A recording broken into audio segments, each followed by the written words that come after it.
Hi, everybody. Welcome back and happy Sunday. All right, guys. Well, we're back to talk about the Real Housewives of Beverly Hills because even though, and I know, that we weren't able to get into the muck of it, the shit, if you will. Well, this upcoming week is a whole new week. Guys, we have Monday Hot Messy Topics, Friday Hot Messy Topics. We got some Real Housewives of Beverly Hills. Literally everything that you can think of, not just the pre-records, but also the lives. I'm not going anywhere for a minute, and I'm so grateful for it. I am here. I just went to I said this in previous lives. I went to Charleston to go support Leba's restaurant, which was amazing, but I'm not gonna lie, like, everybody thinks who lives in Charleston, they're like, Charleston, this is the best. My God, how could you not? Somebody asked me, how could you live in Hilton Head? Like, Charleston has a scene. I was like, bitch, in Hilton Head, I am the scene. But I was kidding. I was kidding. I was trying to be a smartass because I was like, I thought that was a dumb question. What do you mean? You can't, how could you not live on an island? We're not going to go here. Guys, we're going to get back over to the Beverly Hills Housewives because we right now are sitting here nice, cozy, and pretty on the East Coast, but we got to take this all the way back to the West. So before you jump in, smash the like button, do all of the YouTube things, make sure you're subscribed, hit that notification bell, and let's start right here. Thank you to Reality Blurb Sutton Strack. Well, she's speaking out about Dorit Kemsley's many comments about her drinking after Tuesday night's episode of The Real Housewives of Beverly Hills. Do you guys remember when Garcelle said, Sutton, what are you drinking? And she's like, well, I'm drinking this little cocktail over here. And she said, does it have alcohol in it? And Dorit, which this drives me insane, you guys. It's like Alec Baldwin's wife, Hilaria Baldwin. The woman is from Connecticut. You guys know that, right? She's from Connecticut. When she goes, PK, can I have a nice vodka soda? Carcass out. PK? It's like, that's not how you talk. You don't talk that way. But then I think about it too.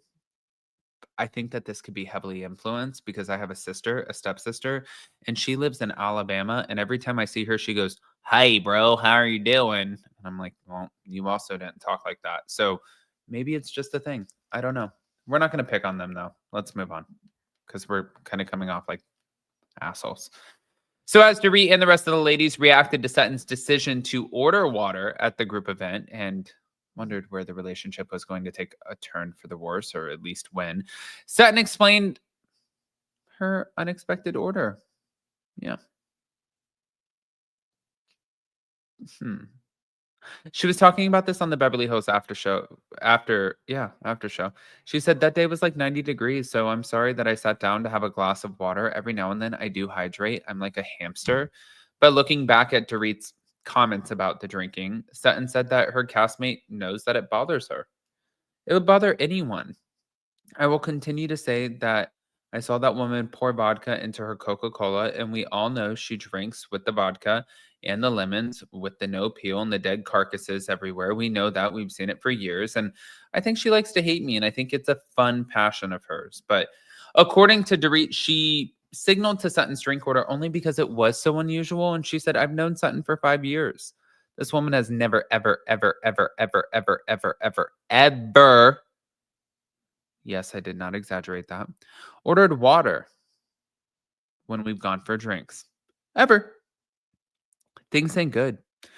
So as for the thoughts for the rest of the cast, Jennifer Tilly, if you guys don't remember her, the bride of Chucky, admitted that Sutton was making a discreet, elegant dig. And Kyle Richards also claimed Sutton ordered the water because of what Dorit said to her at our house. And they said, at least Kyle said, it's her little way of sticking it to Dorit because she's just really like sticking it to herself because, she just wants to have a drink with everybody else. But that's not really sticking it to Dorit. Like if Sutton is the one who's being called out for a drinking problem, and then you decide to join everybody and drink water because the last time you acted like an asshole when you drank, then that's just a smart way of navigating it because you know that you acted like an asshole last time you drank. So it's just having self-awareness when maybe in a moment that you would have been drinking before that you did not have the self-awareness. So now it's just adulting, which sometimes, look, I get it, can be tough to navigate those things, especially in social settings, and things are different and life is happening. You have breakups, makeups, changes, houses, we're moving, all of it. But when you really start to dissect it and you see how you're affecting other people and not just yourself, then it is something to sort of take into consideration and realize, "Oh, okay, maybe this is not it." And for Sutton, I think that's the same thing. And I think that that's what Dorit's pointing out. But I also think that Sutton is coming back to Dorit and pointing out the very same thing, being like, well, girl, your house is a shit show. Your husband is running around everywhere. Nobody knows if your house was actually burglarized or if you faked this entire thing or if you're just trying to get the insurance money. And girl, we know that you're sitting back and drinking your ass off too. So maybe she doesn't want her to be the one who's going to sit there and tell her what to do. But in all actuality, if Sutton wants to do anything about what she's dealing with, then she doesn't need Dorit to be the one to tell her in the first place. Call me Dr. Phil. I feel, what the fuck is happening this morning? Guys, hold on. We're not done. So, this is what else was said. We are not friends, and I like nice people, and I don't understand her, and she's only jabbed at me, is what Sutton said. No, Sutton, you jab back at her. Don't be a victim. I don't like somebody who plays the villain and the victim at the same time. I've been doing the same game with Dorit now for 6 years, and I think when she lied and said that I was gonna freak the out, I was like, "What?" That's when I was like, "Oh, okay." But additionally, Sutton claimed that Dorit made fun of her ex-boyfriend during an off-camera dinner date with Kyle, and she poked fun of her dating profile on Match.com. Yeah, but no. Let me say real quick about the dating profile. We all know, first of all, this woman gets $300 to $500,000 a month, right? She didn't know that her husband, Christian, whatever, she didn't know that he had a major league baseball team. She didn't know that he had half of the shit that he had. So her alimony per month is $300,000. Plus there's the bonds, and then there's the other things that she gets. I think it equals about like 150 to 200,000.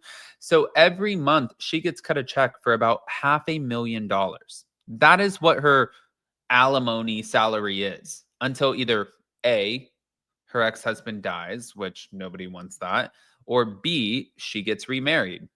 Nobody's getting remarried.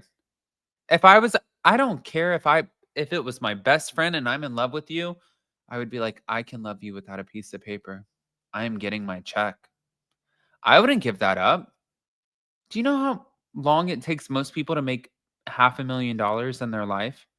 And then this woman is sitting back, just like nice and cozy, getting a check for 500,000 once a month? No. All right. So before we end up moving on, I did want to share a couple things too. This is the reunion seating chart. So as you can see, next to Andy on his right is Kyle Richards, Sutton Strack, Garcelle, and Jennifer Tilly. And on the left, it's going to be Dorit, Bose, Erica. I don't agree with Bose being before Erica, but that's okay. And Kathy Hilton on the end. I do agree with that.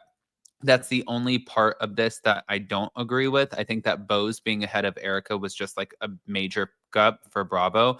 But I think that Bravo has been on this really bad downward spiral of doing a lot of major F ups. And I think that their casting is complete garbage lately. So I think that if you really just go into the shows and look at what they're doing, it seems like they're trying to appeal to the masses of what people are asking for on Reddit and all of these different social media platforms and media outlets. And this is what we want. And this is what we want to do with the show instead of trusting their own gut. And I think what happens ultimately is like, it's like playing a game of telephone. Like when you tell somebody a story or a friend, and then you tell them that they can tell it to all of their friends. And then finally it comes back to you and it sounds like a completely different story, or it wasn't your original vision. This is the same shit, just different, I guess. But I don't know. I think that you guys understood what I was saying. Pop off in the comment section, smash the like button, show some love. I love you guys, and we'll see you next time. Bye, guys.